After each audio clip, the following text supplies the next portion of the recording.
Ke informasi selanjutnya, atap sebuah sekolah dasar negeri di Magetan, Jawa Timur roboh. Para siswa untuk sementara terpaksa belajar di musola tanpa alas duduk dan juga meja. Saat kejadian sedang tidak ada kegiatan belajar mengajar. Namun sejumlah fasilitas di dalam kelas rusak.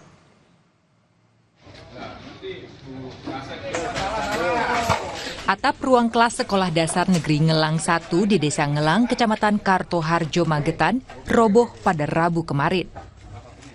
Tidak ada korban jiwa ataupun luka dalam peristiwa ini karena robohnya atap kelas terjadi pada sore hari, di mana kegiatan belajar mengajar sudah selesai dan seluruh siswa sudah pulang sekolah.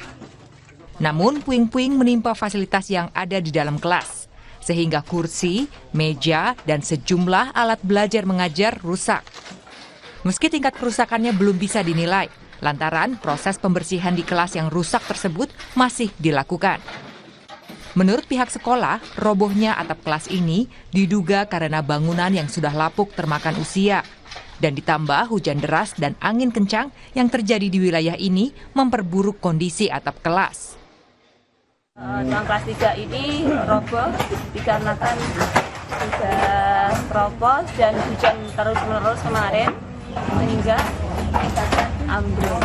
Jadi untung pas nggak ada kegiatan belajar. Alhamdulillah kegiatan belajar mengajar sudah selesai, itu sekitar pukul 4:30 sore. Oh, gitu. Barang-barang yang di dalam gimana, Bu? Tertimpa semua? Oh iya, tertimpa semua. Bangku-bangku sama apa itu? Meja putih, almari, dan papan tulis dan lain sebagainya masih ada di dalam. Akibat peristiwa ini, aktivitas belajar mengajar siswa kelas 2, 3, dan 4 terpaksa dipindahkan ke musola. Mereka terpaksa belajar dengan lesehan tanpa alas kursi dan meja. Siswa pun tidak mengetahui sampai kapan mereka akan belajar dalam kondisi seperti ini. Gini nyaman nggak belajar dengan jongkok gini? Nggak nyaman ya. Harapan Bagas apa? Harapan sekolah bisa dari pemerintah. Sebelum atap ruang kelas di SD Negeri Ngelang 1 ini roboh, pihak sekolah sebenarnya telah mengajukan bantuan perbaikan ke Dinas Pendidikan sejak 2015 silam.